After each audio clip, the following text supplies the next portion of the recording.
Welcome back, guys. Having done a few videos on some of these gloss and slickness boosters, a category which, again, having been mentioned in the last video, is gaining traction, I thought I would have a little bit of fun today. Nothing serious, nothing to put any of these products down, because all three of these have their fans, and rightly so.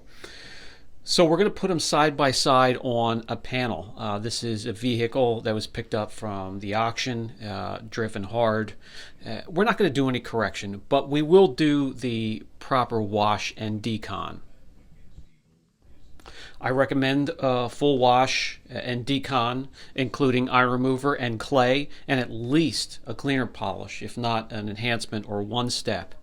And this product really comes into play when you have clear coat that can't be worked too much further or any further because of being either too thin or being polished too many times or just too old to put through the stress of a multi-step correction. You can use something like this to hide some minor imperfections and bring out the most gloss, maybe before going to a show, night out on the town, nice weather weekend, just taking your car out and enjoying it without putting a ton of work into it.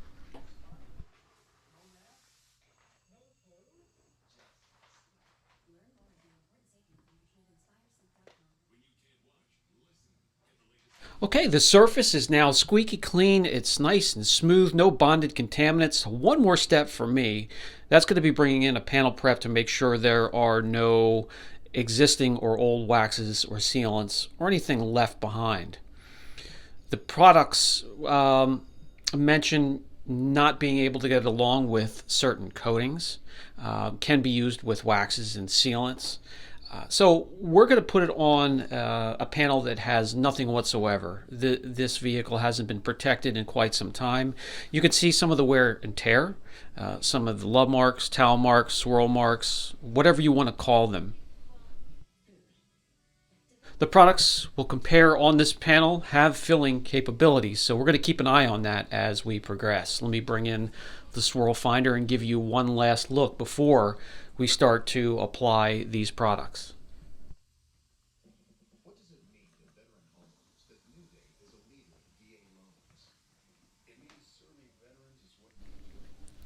Let me mark off 3 test areas for the PNS, Dream Maker, the Meguiars, Insane Gloss, Paint, Glosser, whatever you want to call it. It is definitely a mouthful. And then also Pure Shine from Turtle Wax.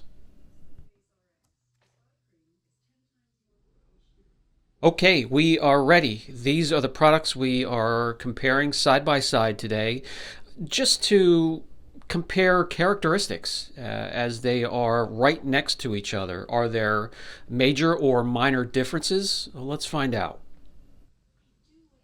I have a spot marked on each of these test areas where we're going to do a gloss measurement before we get started, and then write it down right next to each product's name here on this piece of masking tape so we can keep track.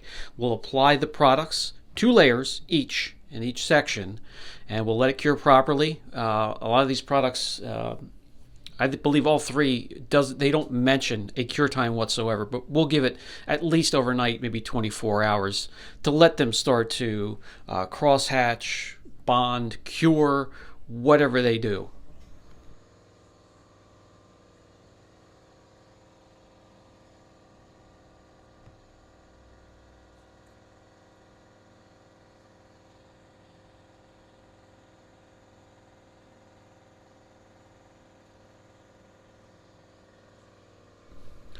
Starting from left to right, let's get these worked into their test area. And they each have an individual towel to keep from cross-contaminating.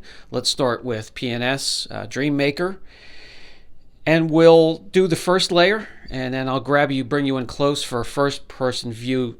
I want to show you how easy all 3 of these products are to work and to use. User-friendly, a decent experience, all have a nice scent to them, and none of them will fight you to get on the surface. No streaking, no high spots, no haziness, just a pleasant way to bump or boost the gloss and slickness on your vehicle. No protection with these products, really, to speak of.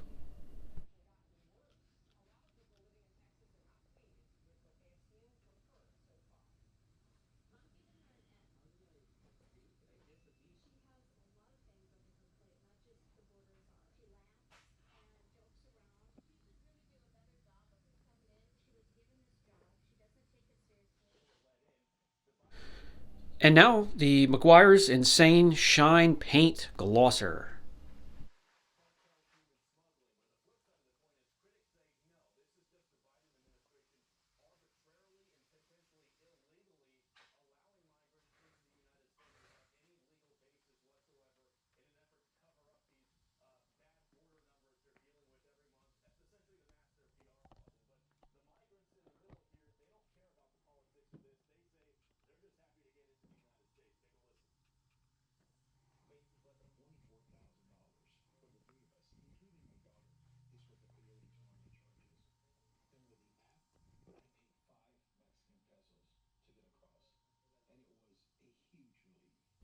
And finally, the Turtle Wax Hybrid Solutions Pure Shine.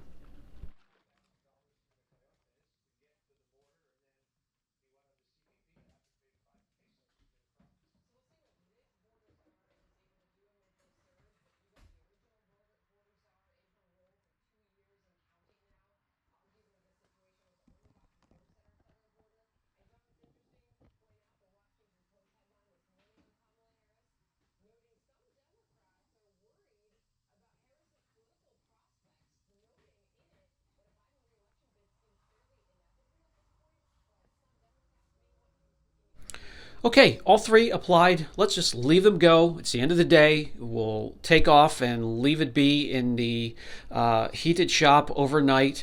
And when we come back to it, I can tell you all three areas are very slick. And it's kind of hard to tell them apart. They're all very, very similar.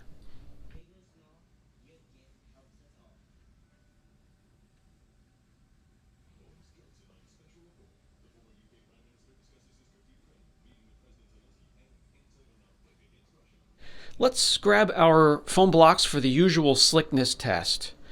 And when we start to tilt, the P&S side takes off. However, the Meguiar's Insane Glosser just takes right off the panel, and then the Pure Shine follows up with a close third. So we're going to mark this down on the masking tape as well.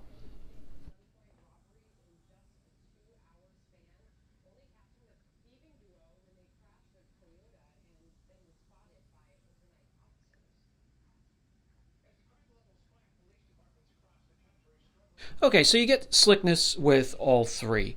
Let's get to gloss. We took measurements before. Now let's take measurements after application of the product and a bit of cure time.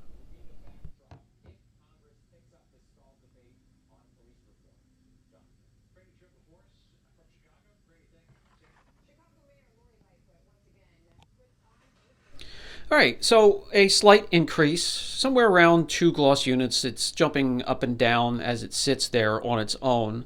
This panel is different than the test panel we worked on when we had individual videos for these products. So keep that in mind. Results are always going to be subjective as to the surface you're measuring or working on, the conditions, the condition of the surface. So on this particular panel, we have a little bit of a bump in gloss. So we have a jump in slickness, we have a jump in gloss, nice to work with, decent scent. So far, so good with P&S.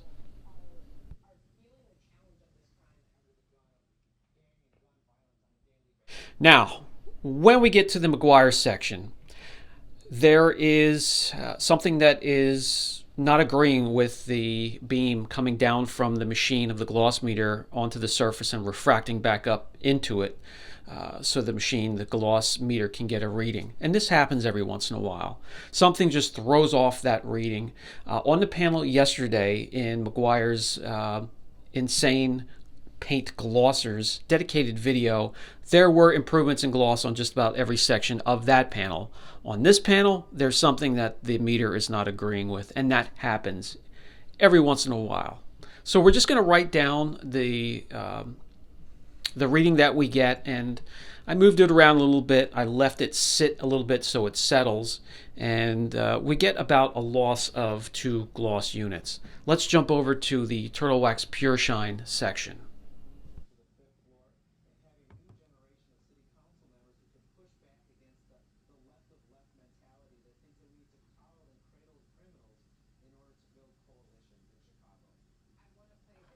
So, having compared these, having used them all individually on different types of vehicles, let me give you some of my thoughts. I'm going to go ahead and give P&S Dream Maker the nod on this one for the number 1 out of these 3. And then Pure Shine number 2, and then Meguiars number 3. Just my experience, these experiencers are going to be subjective from one person to another, from one area to another, one environment to another, one situation to another. There are so many variables, but I thought I would share my experience and the results from comparing these 3 side by side.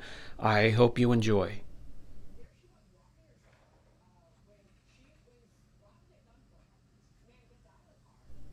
Before we end this video, I would like to do 2 more things. The first one here, let's just take one more look with the swirl finder.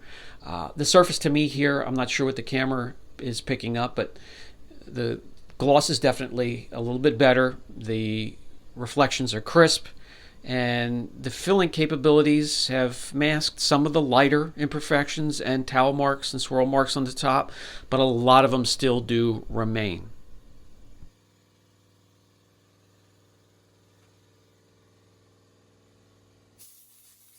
And then finally, I'd like to show you water behavior with these products side by side. 2 of them show like they would have a slight chance of defending the area that they are layering or they're on top of. The P&S Dream Maker and the Pure Shine, there's a little bit of sheeting, a little bit of beading. The paint glosser in the middle has no protection whatsoever. I'll share one more time. This category does nothing for me. I really don't have a use for them here, but I know there are fans out there. Let me know down in the comments section which you would prefer. If you have any of these, I believe you would be in good hands and you would be the winner. This has been Brian from Apex Detail. I'll catch you guys in the next video.